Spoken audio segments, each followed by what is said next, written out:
Let's educate and elevate. And we're doing that with Cospaces today, your chance to explore augmented reality and virtual reality in the classroom.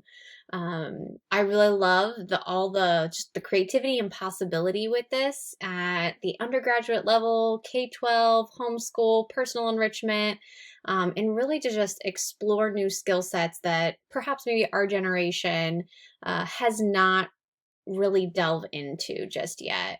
But for our new users, you're going to go ahead and click register and you're going to create a new account. So you'll start off with an account as a student or a teacher. So you will be able to create a free account as a teacher. You will have limited options if you're not on a pro account. But that is one downside. That is one barrier. However, a student could create a free account, and if they join a teacher who has a subscription, they could be at the pro level. So here's my my pro account, and this is my chance to kind of explore the gallery. This is my first recommendation: explore all the possibilities. So if it's a history or cultural studies class, you have the opportunity to kind of play in this Roman VR house and really be interactive. So you can click on the red dots, learn a little bit of vocabulary, learn about some of the culture and environment of this Roman household.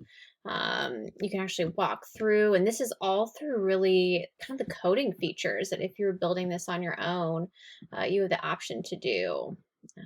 And so notice like all the actions, all the interactivity, all the people you can meet, all the walking around you can do, the main entrance.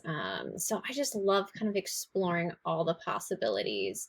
You could check out this book report. This is a great example of how a student was able to use their creativity to show off just kind of what they learned in their book report, their rating, the plot summary, while they explore using virtual reality.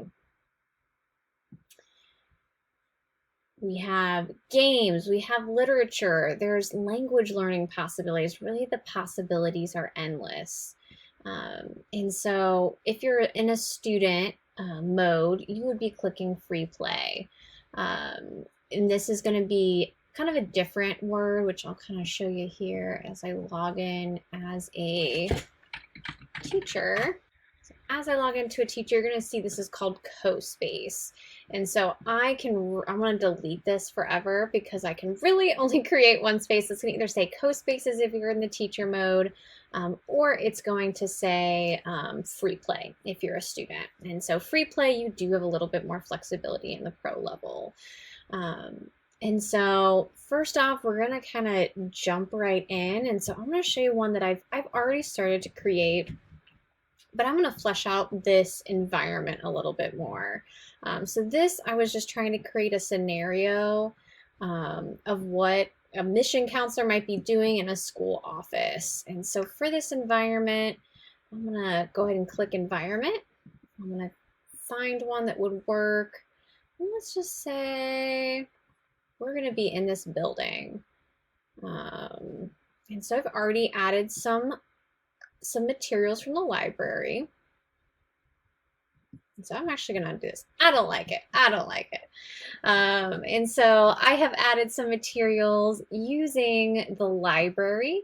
And so when you click this in the bottom left-hand corner, you can add characters, you can add animals, you can add housing, such as all this furniture options. You can add the plants out here. You can add transportation. You can add items. You can do something special like a camera. Add a building, you can add a text sign. I really like that. That's where you can really show off what, just different creativity and presentation styles. Admission at a school. So let's see what that looks like. Ooh. And so we want to change the text here. Admission at school. And so With these, we added speech bubbles. So by double clicking on the student or right clicking, you could pull up all the options for animations. And I have him doing a sad reaction. You could transform, position, and rotate. You could add the speech bubbles. You could have them thinking something. You can also enable coding. You can also adjust materials, color, all that jazz. And then when clicking on the individual, you can like move them physically. You can also rotate using the circle. And then kind of using some of these controls, you can use the arrows to expand shapes and boxes. So I'm going to kind of show you here. And so here I'm rising and lifting. Here I am kind of dragging this like these 4 arrows to kind of adjust the size of the boy. And so you could add a material for the flooring. So back at the environment floor image, for example. What I also really love is you have the opportunity to upload items. So I'm really quick.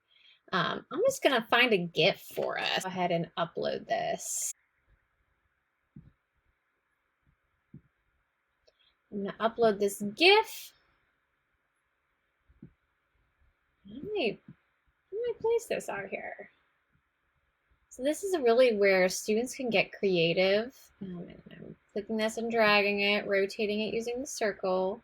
Where you could really have an interactive space for students to walk around.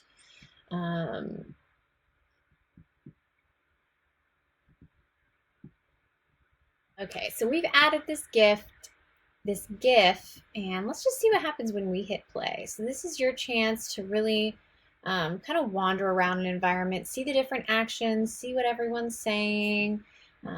You know, a student could walk through here, a trainee could walk through here. We've kind of gone through all the characters and made sure that code is enabled. You can also name these folks so that you can better identify in your coding of what you have interest in doing. I'm gonna go over to code, and I've already started with co-blocks, but you could switch this to script if you preferred. And so when clicking play, let's see, I'm going to have the casual boy move backward in 1 second. I am also going to have, I'm going to have our woman at desk say, and so let's kind of see what that looks like. She's saying, the student backed up. So going back home, start with your free play. Encourage your students to use this as a way to display their knowledge.